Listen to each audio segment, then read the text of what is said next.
You're listening to the world famous White Roof Radio, Woofcast number 641, recorded April 24th, 2018. Brought to you by CravenSpeed.com, MotoringStripes.com, and OutMotoring.com. Mini performance, speed, and style. It's OutMotoring.com.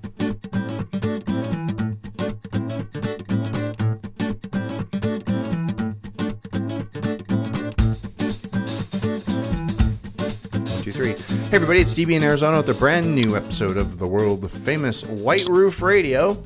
Having a very interesting show this evening, a little bit of Black Roof Radio as well this evening with our good friend, our good pal, our bestest buddy in the whole wide world, Mr. Gabe Bridgers joined us tonight from Motoringfile.com. Hello.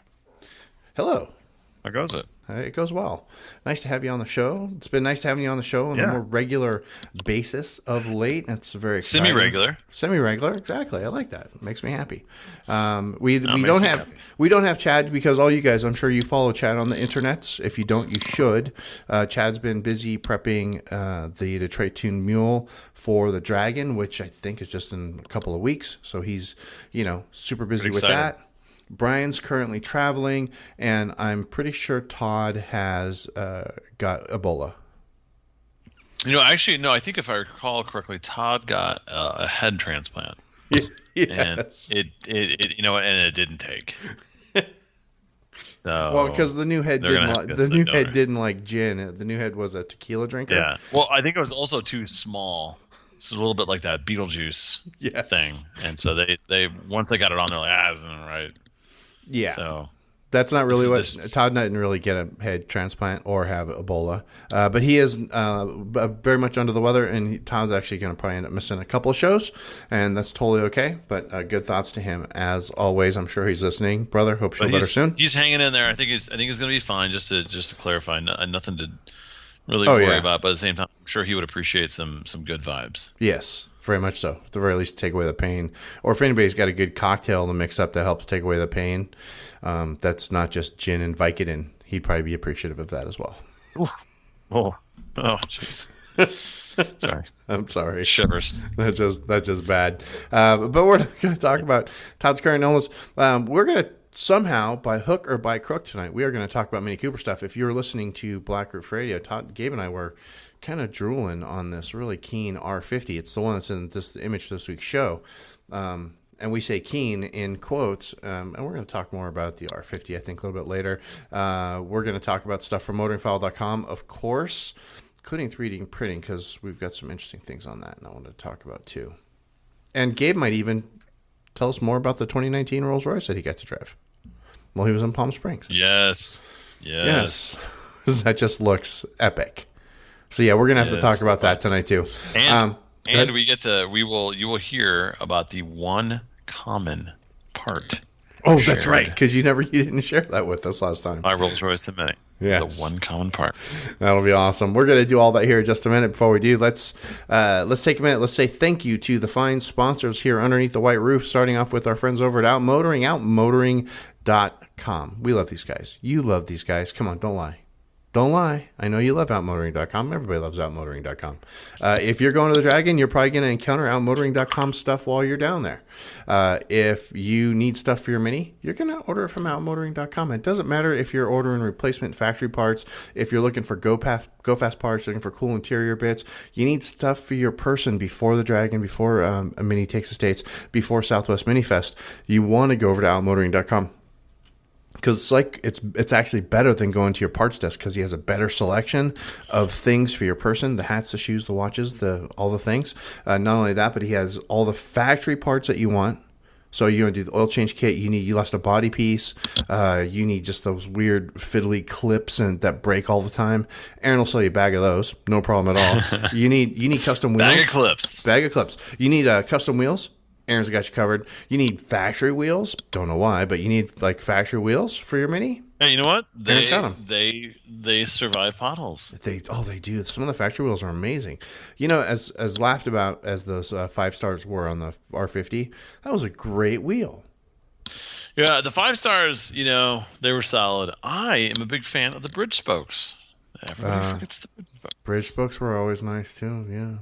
Yeah, but those are wheels both. Aaron can actually source those out for you and get you a set. Yeah, Aaron could probably source just about anything. That's right. If it's not on the website, you can probably just ping him and say, "Hey, Aaron, I need this," and he said, "Oh yeah, I can get that for you. Here you go. Here's the price." And he'll ship it out to you.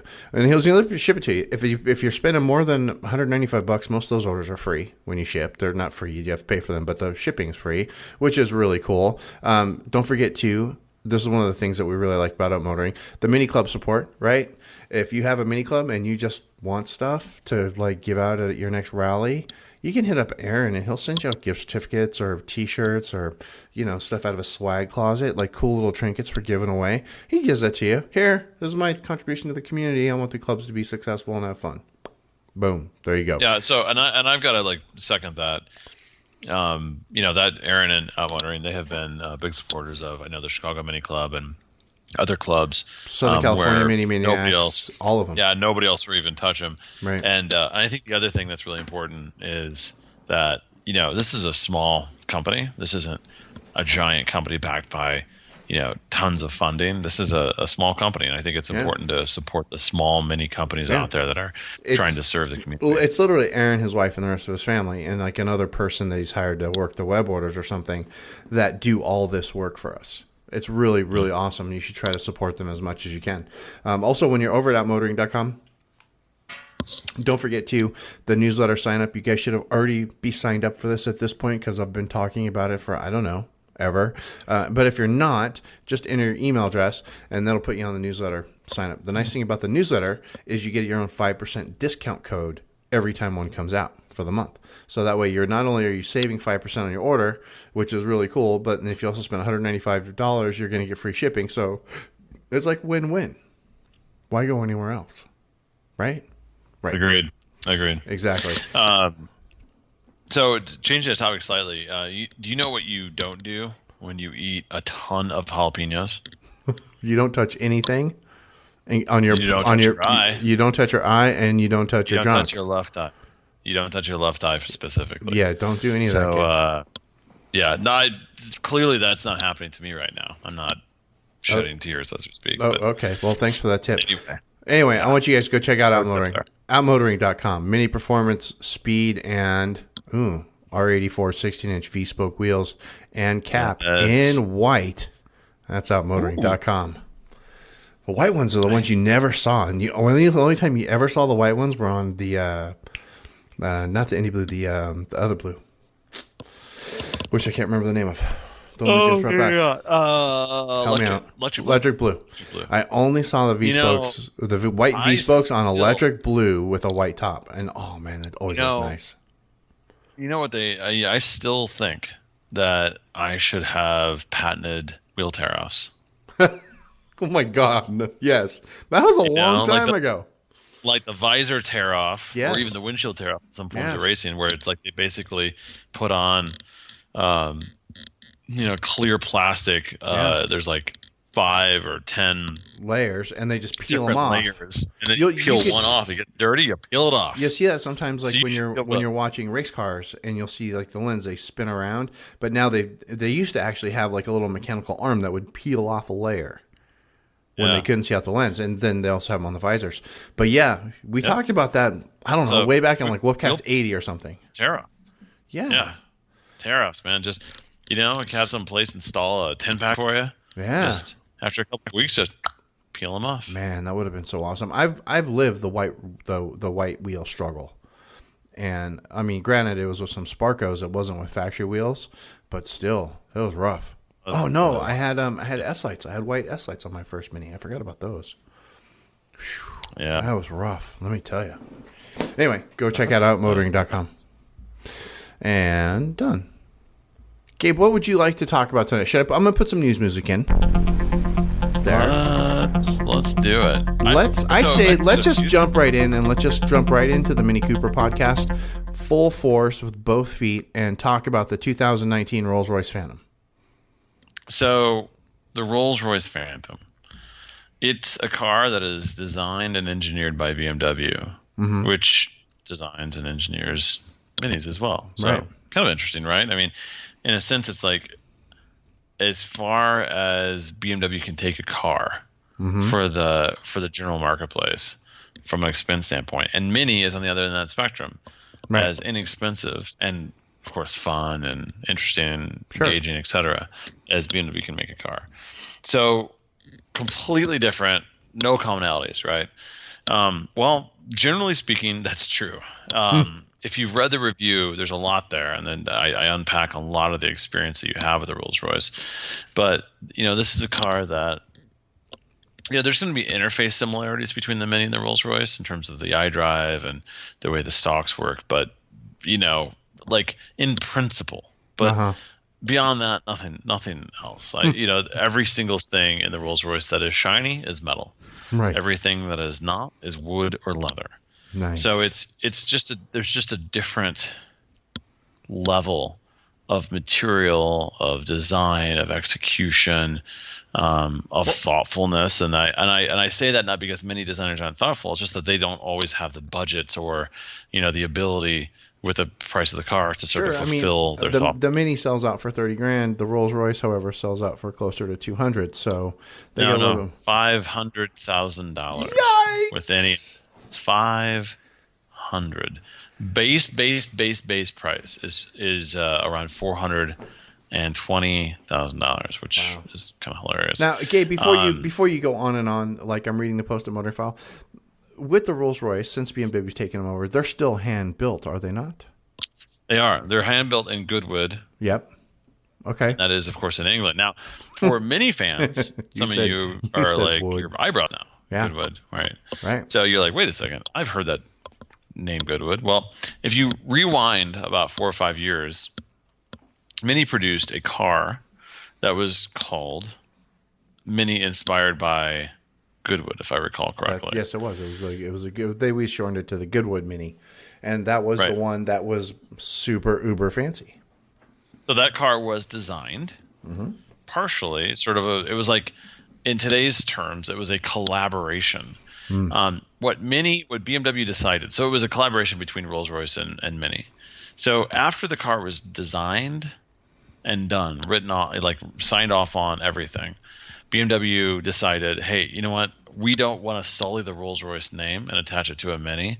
So we're going to make you not call it a Rolls-Royce. You're going to call it Mini, inspired by Goodwood. Yes. And hence it became known as the Goodwood Mini. Yes. So I think what that did is it separated Rolls-Royce from that product to a degree that people lost the association with it. They only got it from like dealers and salespeople who said, like, rightfully so, hey, this is essentially what Rolls-Royce would create if they could create a Mini. That car was amazing. Yes. The car was it had the same mat, like the same carpet for the mats, for instance. The carpet was supposed to be amazing. As I mentioned at the time, if you take your shoes off and walk in barefoot, you literally would lose your toes. Yes. That's how thick the carpet. Yes. So it was pretty incredible. The product itself was, I think, this was like almost every single one of them was an automatic in the United States. There's some manuals. I think they were all automatics. Yeah. I still say, like, if you could find a manual, because I would never buy an automatic R56. Oh, sorry, DB. No. Mine's an R59. That's fine. I don't care. Whatever. Go. Continue. So if I could find a manual of that car, that would be one hell of a find, because that car is so interesting. It has a Cooper hood because the designers at Rolls-Royce deemed the fake scoop to be vulgar. It has a beautiful paint job, one that that's nice. like 3 to 4 times more than the typical paint job at Mini. It has those mats. It has interior detailing that you don't see anywhere else in Mini, and just generally speaking, it's a very unique and interesting car. So that it's a shame that was never really associated with Mini, because I think Rolls-Royce and Mini have always had this interesting kinship in a sense. They're both money losing English cars over their entire lifespan. Now, recently that's not been the case, but they are definitely companies that have been, or brands that have been bought and sold numerous times over. So it's been interesting to see. All right, So let's move we on. were talking about the Mini Goodwood. I put a link actually in the show notes, and just to kind of give you an idea of how fancy this Mini actually was when it went on sale back in, what was that, 2012? Oh my God, 2012. It was priced at $40,000. And everybody complained. Oh yeah, because it was $40,000. It was like a lot. Yeah. You know, So, nobody cared that it fast had the forward- fancy carpet or anything. Anyway, let's go ahead and fast forward to when you were Fast in forward Palm 6 Springs. years, the Rolls Royce is insane. So the review is essentially 2 parts. Number one, what is it like to drive this Rolls Royce? Yes. Number 2, what is it like to be driven inside Rolls Royce? Oh, right, because you. So the Rolls Royce Phantom is a car that is designed for that type of duality. Up front, it's interesting. You sit on the seats. It's a very majestic perch. You can for instance, the Spirit of Ecstasy hood ornament can be raised or lowered at will. Nice. Does The it lower rear suicide automatically? doors. Does it lower automatically still when you stop? No, it is I believe when you lock it, it does. Yes. Okay. However, it's a sub menu in the iDrive to be able to raise and lower. Yeah. Oh, okay. Pretty slick though. Yeah. So as if I'm the driver of this vehicle and I have a passenger in the back, Yes. of course I walk up and I open the door for said individual. In that rear door, which is a suicide door, there's an umbrella Of course. that I can pull out of the door. Yes, in case it's to raining. cover him Yes. or her.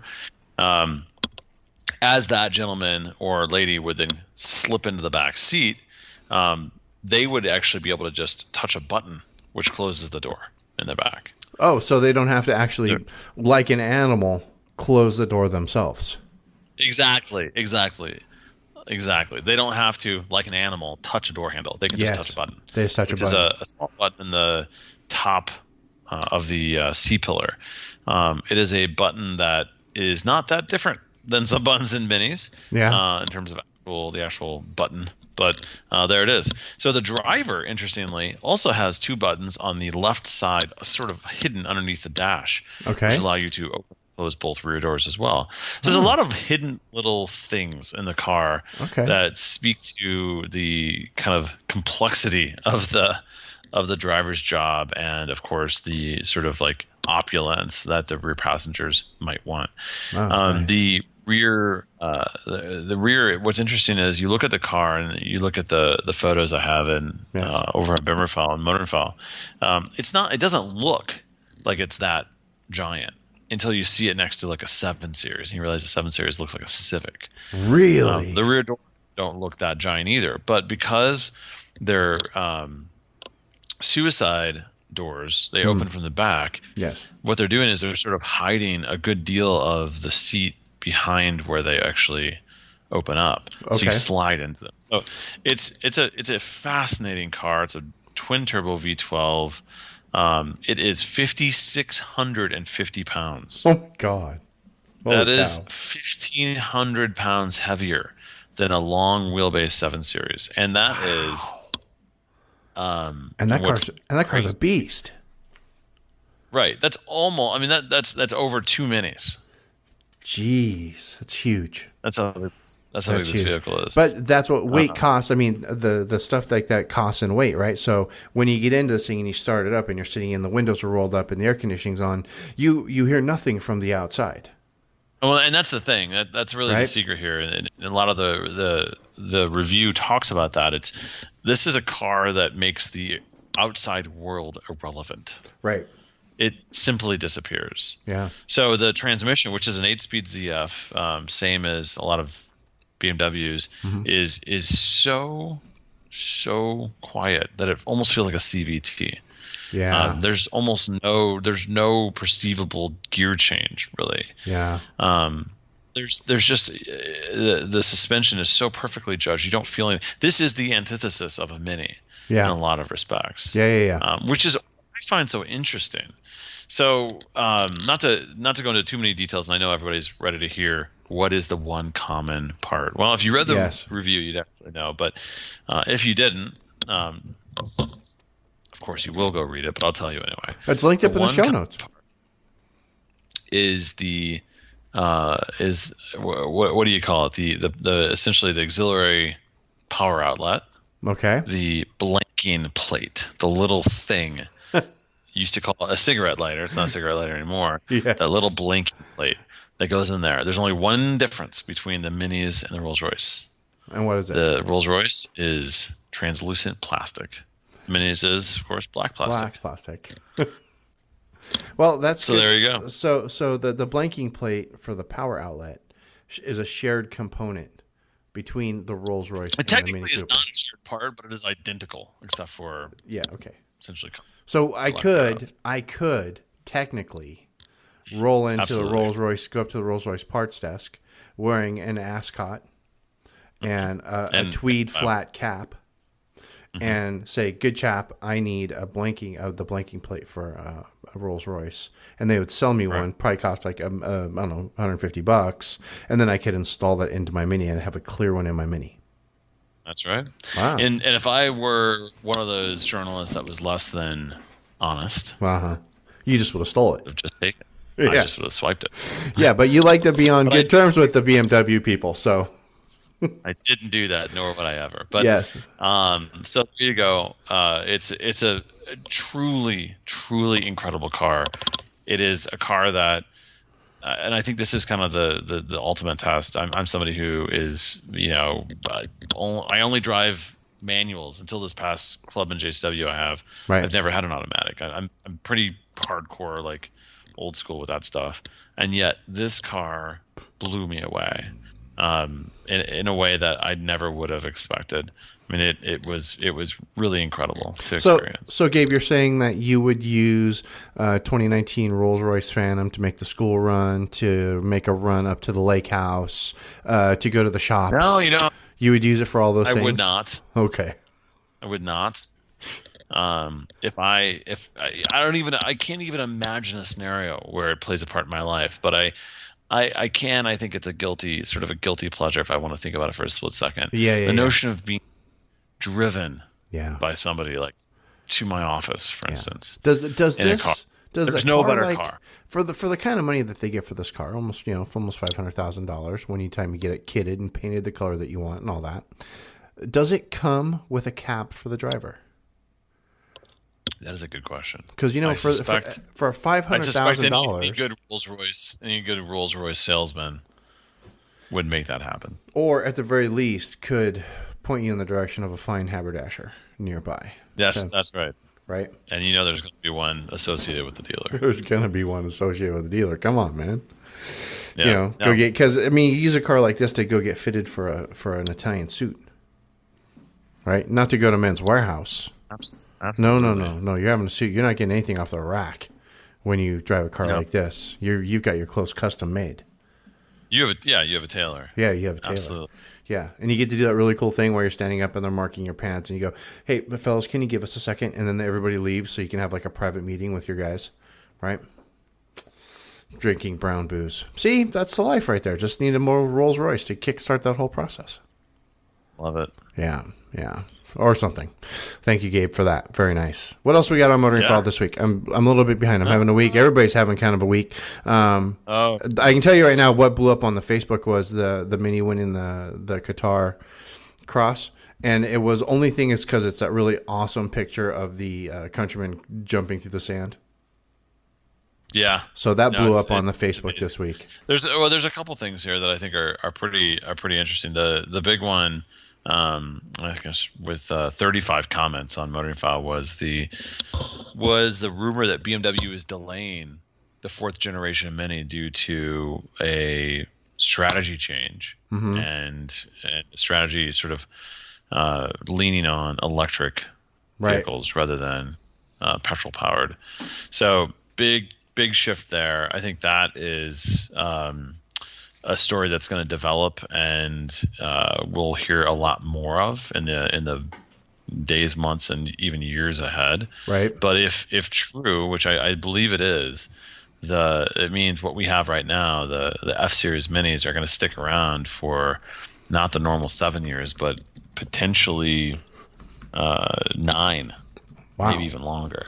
That would be really long for a BMW life cycle, if I'm not mistaken. Very long. So I think one of the things I think the current F series product, except for the front overhang, we'll just say that. Yeah, get that out of the way. I think it's excellent.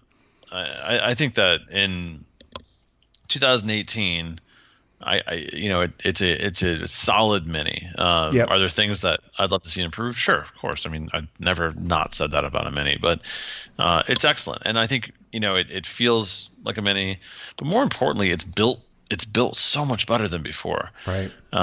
There's just so much more quality, and the engineering is just so much more solid. So I think it's going to be able to stretch out into 2020, 2021 without too much problems. But I will say that Mini is probably going to have to do a little bit more nip and tuck. And I've heard rumors of a second LCI.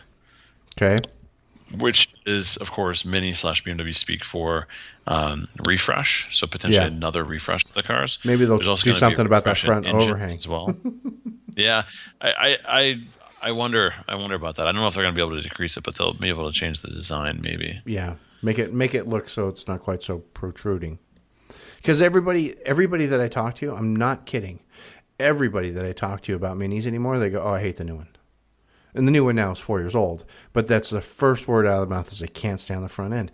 And this isn't just like some of the people that I talk to. This is literally every person that I talk to about Mini Coopers. They say they don't like the new ones because of the front end. Still, and it's been 4 years. I don't understand. That's amazing to me. Yeah, there's a lot of hate in the world, Gabe. A lot of hate. And then and it's not just the guys that are like doing the R50 for life T-shirts and the tattoo R53 for life down their back or anything like that. I mean, this is just like regular people. It's like, why is the front end like that? You know? Yeah. So, and I go, well, it makes it safer to hit people. And then they chuckle and I move on. Or something. Something else we're going to get to talk about here really soon when our man Todd gets back is his in-laws just finally traded in their Honda CR-V, which is a car they liked. They like to find this a really good car. They traded in for a Countryman. Mm-hmm. Good for them. Yes. Good for them. From what Todd says, they're really excited about it, so I can't wait to hear more about that process and how they end up going to the Countryman besides Todd from the Honda CR-V. Even though, if you ask me, the Countryman and the CR-V, almost, it's the same classic car. And the CR-V is nice, and it's Honda, but I like the Mini better. That's just me. I do have a little bit of a bias that way. So that'll be fun to hear. No question. I mean, I think it's just so much more interesting. So a couple other things, I think, some other big news, again, with like a ton of comments on Motoringfile. When you say finally released pricing and ordering guides for 2019 trim levels. Mm-hmm. This is the one that a lot of people have been waiting for. The configurator has been delayed because the pricing and ordering guides were delayed. Yeah, I think the configurator still isn't up to date, is it? No, it's not. It's not at all. Yeah. So I think the key things here, and this is a lot of people have been bitching and moaning about this, and I get it. Like it's a big change, and I think some people have a problem with the like sort of philosophical change that's happened. Yes. I think that there's less of an actual change here, or I should say, less of a negative impact for most people. But I think there's a little bit of for folks who are kind of special ordering like distinct cars. Like I want a loaded car without sunroof. I want I want some specific stuff. And I get it. Like, I mean, I bitched and complained for everybody to hear when I ordered my 1M 5 years ago that I wanted every option, but I wanted manual seats and I couldn't get it. And the electric seats make you sit up like 3/4 of an inch higher. And I'm 6'2", and that like really sucks because my head is not that far away from the ceiling. So it's not that bad, but it's enough to annoy So you, Gabe, you're gonna go ahead and sell me that 1 Series, your M1. No, there's actually a mod that lets you reduce the height of the seat. You can do it. Nice. But the bigger problem is the weight, DB. If we're gonna get into it here, and it's the weight of the electric seats. Yeah. For everybody who complains in Mini is like, oh man, the electric seats are so. Why are you even getting electric seats? Why do you need them? Yeah. They weigh 25 pounds per seat. That little motor in there, those Right. motors. Because they're nice if you change drivers on a regular basis because of the the memory switch with multiple keys and all that. But yeah, otherwise I'm okay with manual seats. I mean, electric seats are nice. It makes me feel fancy. I would recommend that if you have a partner, Yes. that they have their own car. Sure. That to me is a solve. Sure. But when both people in a couple are traveling at the same time, they don't normally take separate cars, especially if they're going to the same destination. I recommend you cohabitate with a person your same size. I don't really understand. I'm sorry. Before we can begin dating, what's your inseam? Thanks. Okay. So anyway, I get it, but in all seriousness, there's some changes in the 2019 ordering process. Todd went off on us on the Slack channel too. Yeah. So I think Todd and I actually agreed on this, if I recall correctly, which is a momentous occasion. But I think in general, I think it's good for 99% of the people out there.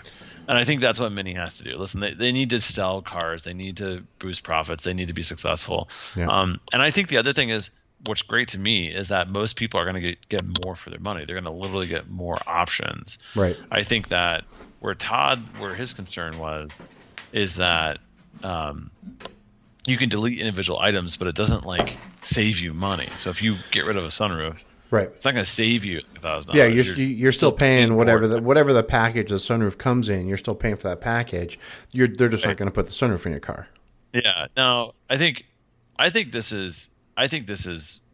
where Todd is crazy is that this is not, doesn't destroy the ability to make your Mini individual. I think it's still, more than possible to do that. Mm-hmm. I think there's gonna be a lot of cars that their sort of foundational options are going to be similar. There's going to be, base cars. There's going to be mid-tier cars. There's going to be loaded cars. But I think there's going to be little variations here and there that are going to set them apart. I mean, I get it, but this is a company that has to make money ultimately. Yeah. And if they can do that, give me more for less. Yeah.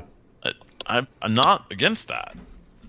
If I want to make it more mine, then I'll choose a color, choose some wheels, do some things that are my own, add some accessories. It's still insanely more individual than a Volkswagen. Sure. But I think a lot of the big problem is up until, now, since 2002, we've been able to literally build the Mini exactly the way we wanted it. And a lot of people have done that. And it's I want it to be this color, and I only want this option, and this option, and that's it. And then you send it off to the dealer. Dealer orders the car. 6 weeks, 8 weeks later, your car comes in, and it's exactly the way you want it. Right? And you're paying for exactly what you want. And this kind of takes away from that a bit. So I think it's I think that customer. Yep. And I would love to hear from listeners. Yeah. Listen, I'm asking listeners, and they're listening to a Mini Cooper, Mini. I hate when I say that, a Mini podcast. So I know the type of people we're hear from, which is great, of course. We're going to hear from diehards. Yeah. But I think the majority out there are going to say, listen, I want a car that is designed in a specific way, but I'll take more if I can get more. And if I have to have a sunroof, that's fine. Or if I have to it's fine. Most people are a little bit more lenient. Yeah. Most people are more concerned about the front end, maybe. Yeah. I think that's an issue. I think the other thing that's driving people away are bad experiences with reliability. Yeah. Especially if they were first gen R56 owners. Or second gen. I mean, second gen is, I don't know what was worse. So I think it's a shame because I think Mini's making the best cars they've ever made in a lot of respects, especially in terms of reliability. Right. And I think now they're trying to give people more product for their money. Right. But it seems like all they're managing to do is, there's still a lot of people buying Minis. Don't get me wrong. Out here in Arizona, you still can't swing a dead cat without seeing a new Mini. Not so much the Countryman's, but I'm seeing Clubman everywhere and F cars all over the place. I'm even starting to see convertibles pop up, right? Which is weird. Countrymen I'm not seeing a lot everywhere. of Countrymen out here. Not the new Countrymen. I still see a lot of the R60s, but I haven't seen any of the F60s yet. And we're not seeing a lot of convertibles because the convertible market in Arizona is very incestuous. So it's like one person bought a convertible R56, and like everybody who's wanted a convertible has owned it. So you just keep seeing the same car over and over again, right? And somebody owns it for a year, then they trade it in. Somebody else owns it for a year, then they trade it in, so on and so forth. So I haven't seen a lot of the convertibles yet, but I'm seeing a lot of cars. It's the enthusiasts, the ones that make the biggest squeak, if you will. They should go.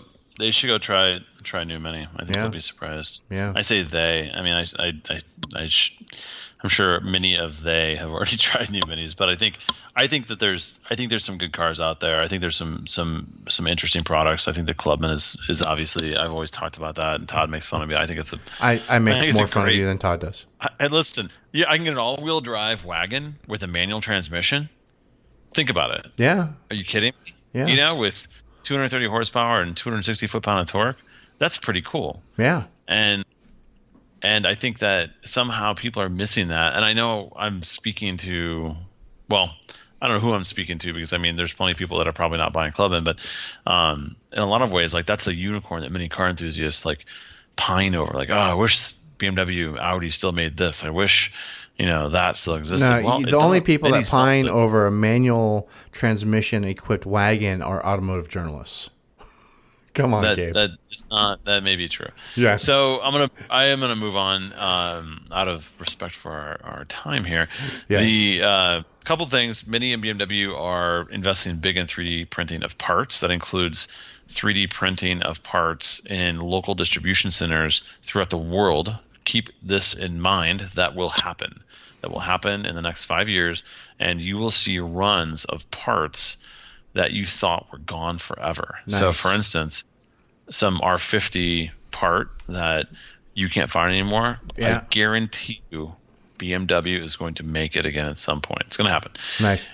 You know what's neat about the 3D really quick? One of the fine sponsors here underneath the white roof, our guys over at Craven Speed, they just started using 3D printing to essentially build a rack for the boxes that they put their product in.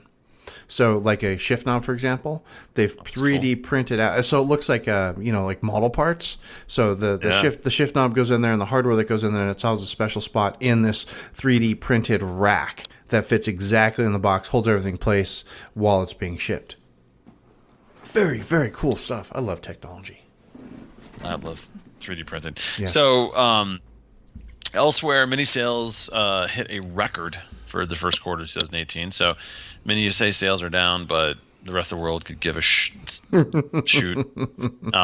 Sales are up everywhere, basically. Yes. They're a little bit flat in Europe. They're hugely up in Asia. Latin America is up. Basically, the rest of the world is like, we can't buy enough. Right. So keep that in mind. BMW recently previewed iDrive 7.0. That's in BMW format, but Mini is going to be, of course, getting new versions in the future.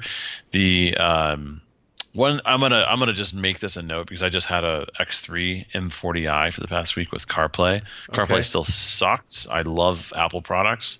CarPlay is horrible. Okay. For several reasons. I won't go into them, but it's incredibly buggy at the very least.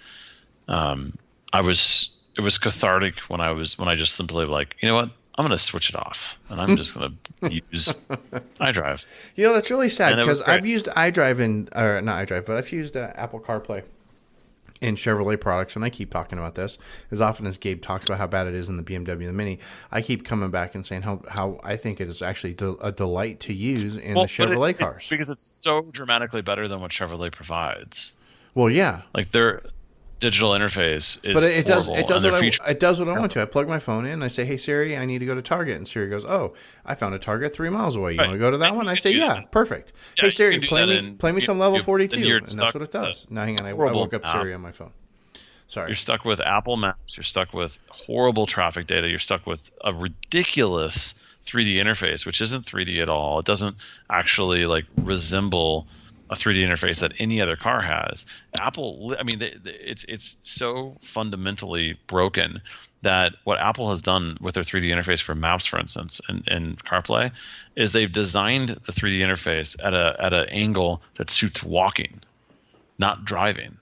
So look at the angle of the 3D interface in Apple Maps versus Google Maps or any other mapping system. I only use Google Maps, but I mean, I understand your point though. So that's just a little no, it's I'm telling you, nerd or not, that is some of the shit that they do that is like so fundamentally wrong that it's crazy to me they haven't fixed it. Okay. So hopefully someday they're going to realize how bad certain components of it are and fix it. I've used it a lot, and I am not looking forward to going back to it anytime soon. All right. Moving on. Mini wins. Go ahead. Yeah, Mini wins the Qatar rally. Which is cool because their Mini is racing in sand. And finally, and this is, I think, one of the coolest things we've had on Motoringfile for a while, why you need a cold air intake for your Mini. Yes. This is another of out of the series written by our man Aaron over at outmotoring.com. And it is a sponsored post, of course, but you know what? It's actually a really good post. You guys should go check it out. No, and it's an excellent post for somebody who's trying to understand not just what's available, but why do I need this? Yeah. Is it something that is potentially is there a benefit in power? Is there a benefit in sound? What is it? It's fantastic. Aaron goes through the entire process, and it's a very, very long read. But if you are interested in making your Mini breathe better, definitely just go check this one out for sure. And he probably included a discount code at the end of it too. I didn't check. Maybe.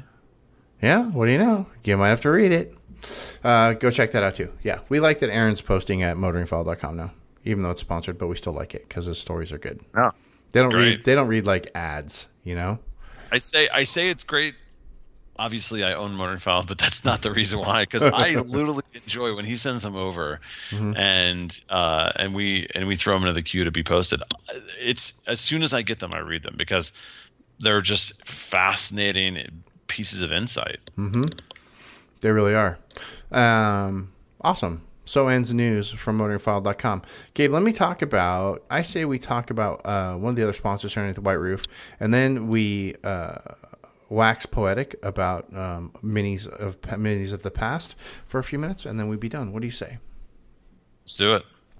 So I want to remind you guys, we mentioned these guys already, Craven Speed. They're doing some awesome stuff, cravenspeed.com, right? They're doing 3D printing. They're making all the cool stuff, and they do it all on computers, and they make it out of unobtainium and carbon fiber.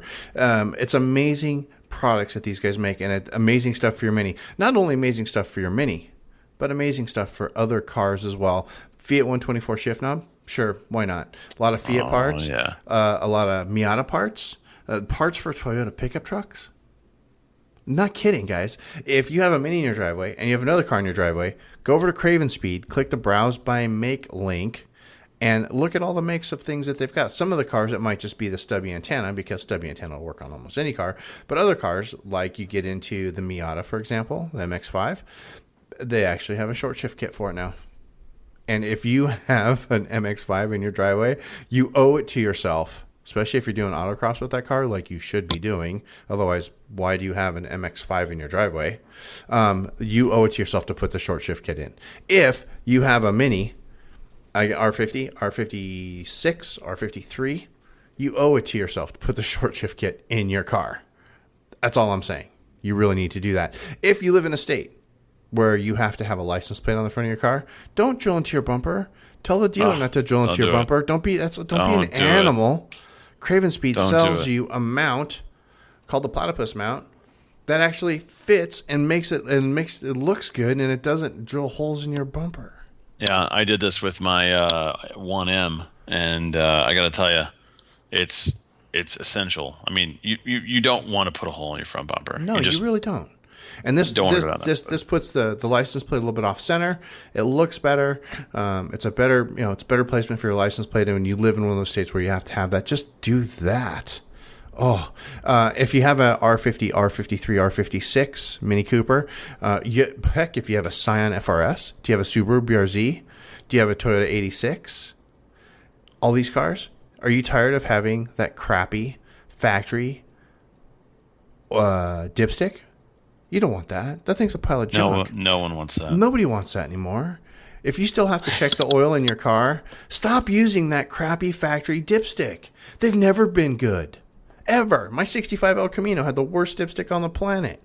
It was awful. You know which one you want? You know why? You know why they put terrible dipsticks in those cars?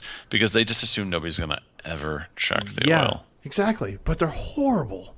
They're hard to get out. They're hard to put back. They're impossible to read. So go over to Craven Speed. Craven Speed will sell you a dipstick that comes out easily. It's easy to read. Goes back in easily. Looks nice underneath the hood because it's got that really nice red dipstick handle. So it looks hot under your car. Stop playing around, guys. Get this stuff. Go over to Craven Speed. I want you to just poke around, see what all the things that they've got, and then order yourself something. When you do order something from cravenspeed.com, there's a space there to leave a comment. You can actually, make sure you say that you thank them for supporting White Roof Radio. We really appreciate that. They do as well. They, of course, being Craven Speed, cravenspeed.com. Go check them out, please. And it's cool, too, if you're buying Craven Speed stuff from like Chad or Way or Jerry over here on the West Coast, or your favorite Mini Cooper parts or favorite Mini Cooper automotive repair shop. That's okay, too. Anyway, Craven Speed. So, Gabe, this image that you've took and posted on the Motoringfile IG this week. Mm-hmm. We were talking about this a little bit in the Black Roof Radio, and you guys probably heard it if you listen to Black Roof. If you don't, you should subscribe, but that's for another time.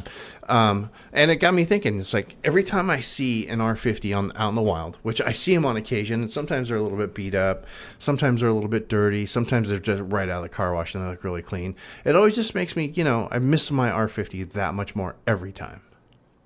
Yeah, agreed. Absolutely agree. I think the R50 that we're talking about, of course, was a Indy blue and white R50. So it's this week's show image. Just you guys are seeing it on your screen. Not long ago, I wrote an article about that I never published on Motoringfile, and why I actually don't know. Okay, I should probably find it and publish it. But it basically went through every generation of minis, and I really critically looked at the design of each of them, and I came to the conclusion that the most attractive, just inherently attractive Mini was the R50. Absolutely. The original Mini Cooper, yes, not Cooper S, of the first generation of new Minis. Now, I'm not including the classic Mini, of course. Classic Mini is different league. Preferably R50 in chili red with a white top and Holies. I would actually argue that and I know people are going to just like literally like their jaws heads are going to explode, yeah.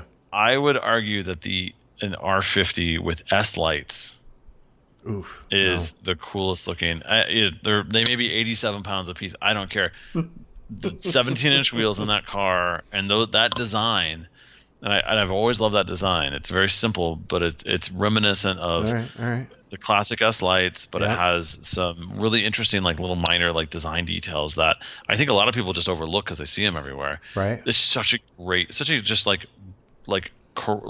It just looks right. See, the wheels and the tires fill the fenders out perfectly. See, the best way to do that is to keep the 16s on an R50 and then just lower it. Not slam it, not put it on bags, but like this one that we're seeing here. Just that's what I did with Roxy. I just lowered her just a little bit.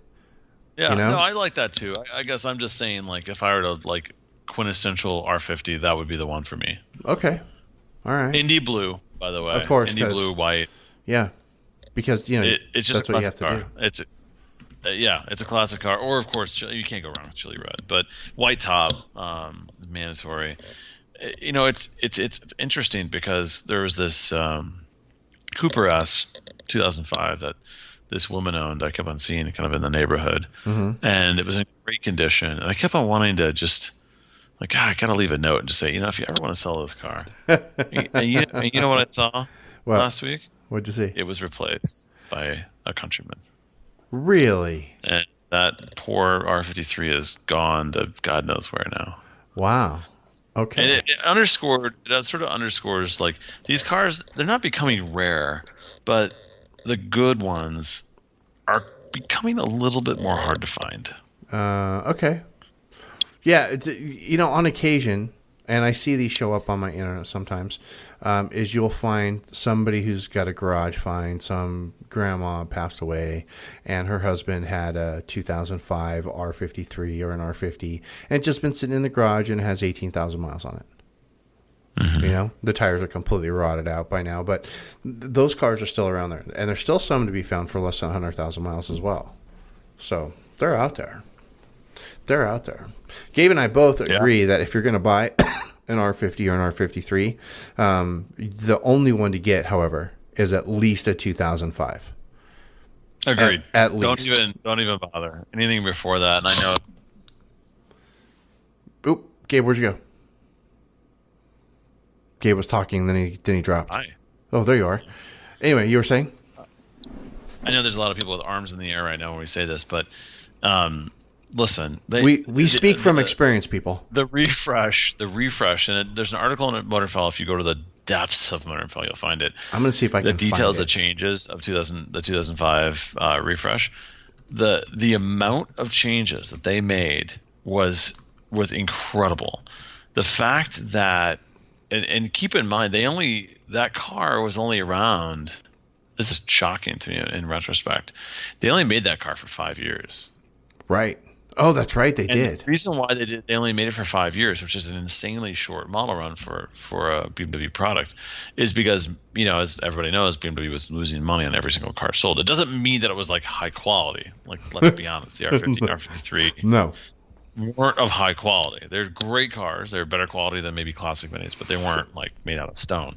Right. So, but they were, there's only 5 years of them making them. And the crazy thing is the LCI, they went through enormous changes for 2 years of production. And one of those changes, many changes. One of those that was key, improved interior, of course, suspension changes, engine changes, more power, more torque, ECU, lighting changes, exterior changes, and optional limited slip. Yes. I'm going to link up, Gabe. I dug way back in the archives of motoringfile.com. I went all the way back to, how far back did I have to go for this post? You find it? Yeah. Well, I found the R50 R53 Buyers Guide that we wrote way back. That's a good one.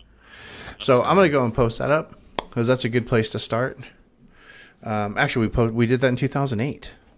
It's 8 years old. It's still evergreen. If you're out there, you're looking for what we would now consider to be a classic Mini, I would consider this to be the definitive guide in doing so. Just saying. But yeah, definitely go old. I put a link in the Slack. Go check it out. That was a long time ago. I remember when we wrote that. It took us a long time to write. I helped you write it. I did. It took forever. Oh my God. That was awesome. Good times, though. That was really good times back in the day. Anyway, I think with that, R50 for life, and then I think we're done. Did you have anything else, Gabe? Yep. No, I think we have drained it. Yes, I do believe we have. Really quick, you guys are going to Mini Takes Estates. You need the Mini Takes Estates, basically the official art for your car. The stickers, not stickers. Oh, I keep calling them stickers. The decals or the magnets. You need that stuff for your Mini before you go on Mini Takes Estates to make sure everybody knows that you're on Mini Takes Estates and you know where to get them. There's only one place to get them. And that's from our man Todd over at motoringstripes.com. Go over there and get them ordered. Do it now. Stop messing around. And don't be that guy on Facebook saying, hey, where do I get the cool Mini Takes Estate stuff? Just don't be that guy. Nobody likes that guy anymore. Nobody likes that guy. Nobody likes that guy. And while you're there, you can also get Todd to make you some rally stickers. Get you get some really cool rally stickers for you and your driving partner, your wife, your spouse, your girlfriend, your husband, whichever. Put those on the car. Really adds it. You probably think that's like the most ridiculous thing on the planet, but when you put the rally stickers on your car, it makes a huge difference. And if you go over to motoringstripes.com, you'll see a picture of Todd's race car there, and you'll see the rally stickers with his names there. Dude, it is so rad. I just love it. It's awesome.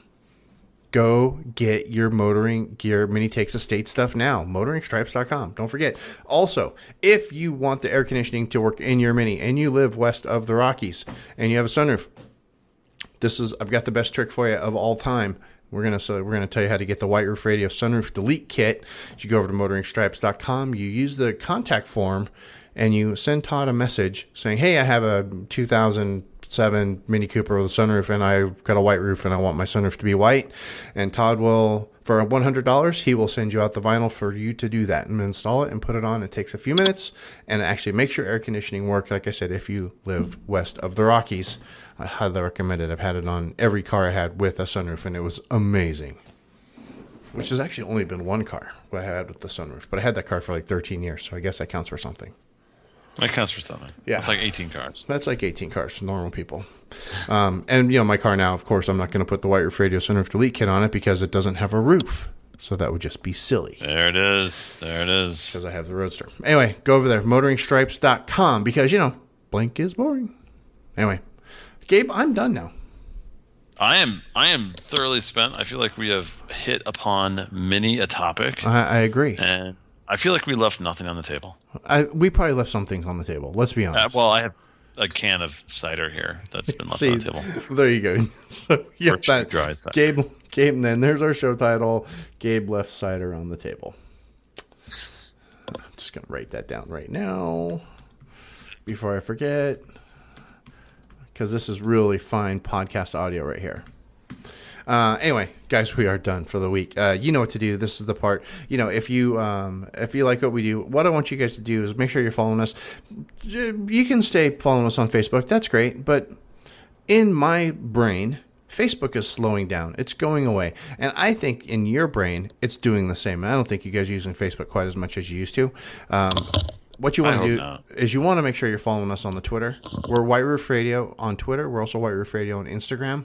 Follow us both of those places. You find something cool like our guy did on the Twitter. I'm gonna link this one up too. Who did this? Anyway, one of the White Roof Radio followers on Twitter shared with. I'm sorry, I forgot who it was. Shared with us this link to Oklahoma hospital that uses remote control Mini Coopers to take children to surgery. We found that on Twitter. Nobody shares that kind of stuff on Facebook because, well, you guys aren't on Facebook anymore. Follow White Roof Radio on Twitter. Follow us on the Instagram. They're a little bit better platforms, I think. That's just me. Or you know what? Just go to the website. Or you could just go to the website, whiteroofradio.com. Add some comments. There you go. Give us comments. Feedback. Subscribe to the RSS feed. What? Yes. RSS? What? Old school. That's the way I'm doing it. I'm going back to old school. I'm gonna start posting my blog again. I'm gonna bring back the video blogs, the whole bit. Crazy, man. Just tired of the social media. I'm tired of the noise, and I'm tired of all the things. I'm tired of logging into Facebook and I see posts from the same 4 people. Let's just have a big iMessage string. No. I don't like the no. What I want to do is I want to be able to do a Slack channel that everybody can watch. And I'm working towards that. That costs a little bit of money to do, but I'm working towards setting up an actual White Roof Radio listener Slack channel so that anybody who has Slack and wants to join can join in and listen and chat and whatever. Because I think that would just be rad. Way better than, iMessage with 100 people on it. Oh my God. I think it's great. No. What a great idea. No, that's a really bad idea. Anyway. Follow us on all the places, gang. Don't forget you can do that. Super easy to do. Twitter.com, White Roof Radio. Instagram.com, White Roof Radio. And of course, you guys are all subscribed in your favorite podcast player. That's great. If you happen to be listening to us on motoringfile.com or on whiteroofradio.com, awesome. We appreciate your being there. But the hot ticket is to subscribe in a podcast app. You can subscribe to White Roof Radio anywhere podcasts are found. Literally anywhere where podcasts are found, and very soon even on the Alexa app. So you'll be able to play White Roof Radio through your Alexa app, which you can actually do now, and it plays through TuneIn. But we're going to have our own skill set up there before too long, so you'll be able to do that directly through the device, which will be super rad. But you can listen to us on Spotify, Overcast, the Apple Podcast app, Google Play Store. If there's a podcast app, White Roof Radio's in it. Go do it that way. It's better. But we are done for the week. Gabe, thanks again for joining us again from motoringfile.com, the best place for Mini Cooper news. Go over there and check it out. And I know a lot of you guys have been sharing links to non-Motoring File sites lately. Don't do that. That's not true. That's not cool. True. Brian does it sometimes in the Slack channel, but he only does it to get Gabe upset. He it'll be on Motoringfile, then like a day later, something else will come out, and he'll send that link. Did you guys see this? Yeah, exactly. And I find it tiring. I think it's funny because you find it tiring. Very tiring. Yeah. Anyway, gang, we are done for the week. Thanks again for listening. Of course, if you have any questions, you have any comments, you have any concerns, you know what to do, right? Click back over to whiteroofradio.com. There you can leave us a note in the show notes. You can also email us, feedback@whiteroofradio.com. But until next time, gang, this is DB. I am done. Same here. Cheers. Perfect.